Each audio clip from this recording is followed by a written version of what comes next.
आप जानते हैं कि जब आप मैथ्स की दुनिया में एंटर होते हैं तो आप मैथमेटिशियन की तरह रोजाना की जबान को समझना शुरू कर देते हैं। रियली आपको यकीन नहीं आ रहा? ऑल राइट, इसे देखते हैं। जब मैं कहती हूँ दी पोलर फॉर्म, ये आपको क्या याद करवाता है? ये या शायद ये भी? इस लेसन के एंड तक ये आपके लिए बिल्कुल मुख्तलिफ हो जाएगा। चलिए इसे शुरू करते हैं। जैसा कि हम जानते हैं कि आप एक कॉम्प्लेक्स नंबर एक कोऑर्डिनेट सिस्टम में प्लॉट किया जाता है, तो ये कहलाता है एक आर्गान डायग्राम, जहां एक्स एक्सिस एक कॉम्प्लेक्स नंबर का रियल पार्ट रिप्रेजेंट करता है और वाई एक्सिस इसका इमेजिनरी पार्ट रिप्रेजेंट करता है। अब अगर एक कॉम्प्लेक्स नंबर मिसाल के तौर पर x प्लस आयोटा y है जो इस कॉम्प्लेक्स प्लेन के फर्स्ट कोऑर्डिनेट में प्लॉट हुआ है, यानी कि इस पॉइंट के डिस्टेंस x को रियल एक्सिस पर कवर किया है और y डिस्टेंस इमेजिनरी एक्सिस पर कवर किया है ना? चलिए इस पॉइंट को हम a का नाम देते हैं और ओरिजिन को o का। अब अगर आप किसी को कहें कि पॉइंट a को प्लॉट करें, तो आपको ये करना है कि ऊपर खड़े हों और x यूनिट्स राइट पर मूव करें और y यूनिट्स ऊपर मूव करें। That's it. लिहाजा इन दो वैल्यूज को जानना इस पॉइंट को आर्गान डायग्राम पर प्लॉट करने के लिए काफी है। लेकिन क्या x और y की वैल्यूज के बगैर किसी पॉइंट को तलाश करने के लिए कोई तरीका है? बिल्कुल है, और इसके लिए दो नई क्वांटिटीज चाहिए। फर्स्ट, इस पॉइंट और ओरिजिन के दरमियान का डिस्टेंस जो एक लाइन सेगमेंट से रिप्रेजेंट होगा और r से डिनोट होगा। सेकेंड, इस लाइन का पॉजिटिव x एक्सिस से बनने वाला एंगल थीटा कहलाएगा। देखें पॉइंट की पोजीशन चेंज होने से ये एंगल किस तरह चेंज होगा।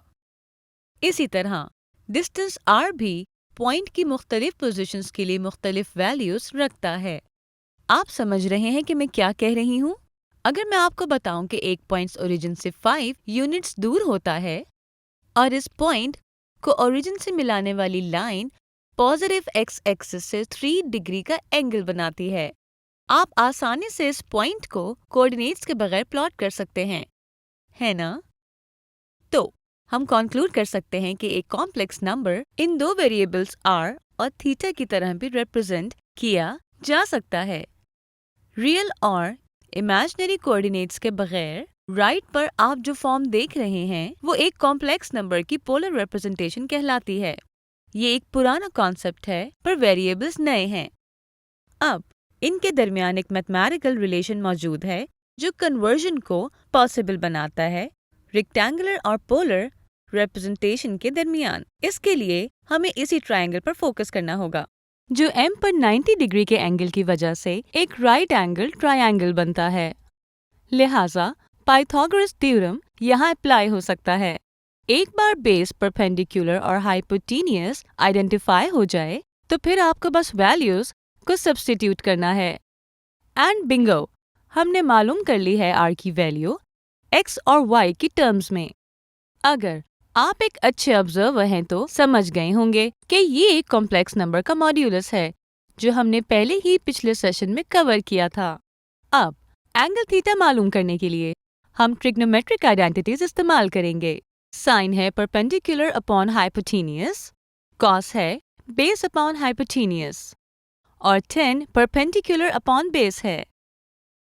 इन वैल्यूज को अपने ट्रायंगल में सब्स्टिट्यूट करके और हमें मिला y equals to r sin theta और x equals to r cos theta.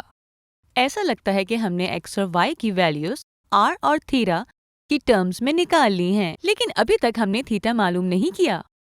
फिक्र ना करें, tan फंक्शन अभी भी बाकी है। बस इसका इन्वर्स लें और हमें थीटा भी मिल जाएगा रियल और इमेजिनरी कोऑर्डिनेट्स की टर्म्स में। That's it. हमने कन्वर्जन के लिए जरूरी टूल्स हासिल कर लिए हैं, r as x and y जो कि बस एक मॉड्यूलस है, थीटा as x और y जो कि एक कॉम्प्लेक्स नंबर का आर्गुमेंट भी कहलाता है। रियल और इमेजिनरी कोऑर्डिनेट्स की वैल्यूज r और थीटा की टर्म्स में। अब कॉम्प्लेक्स नंबर की पोलर फॉर्म किस तरह मालूम की जाए जब इसके रियल और इमेजिनरी कोऑर्डिनेट्स दिए गए हों, लेकिन इसके लिए मेरे स्टूडेंट्स अगली वीडियो का इंतजार करें।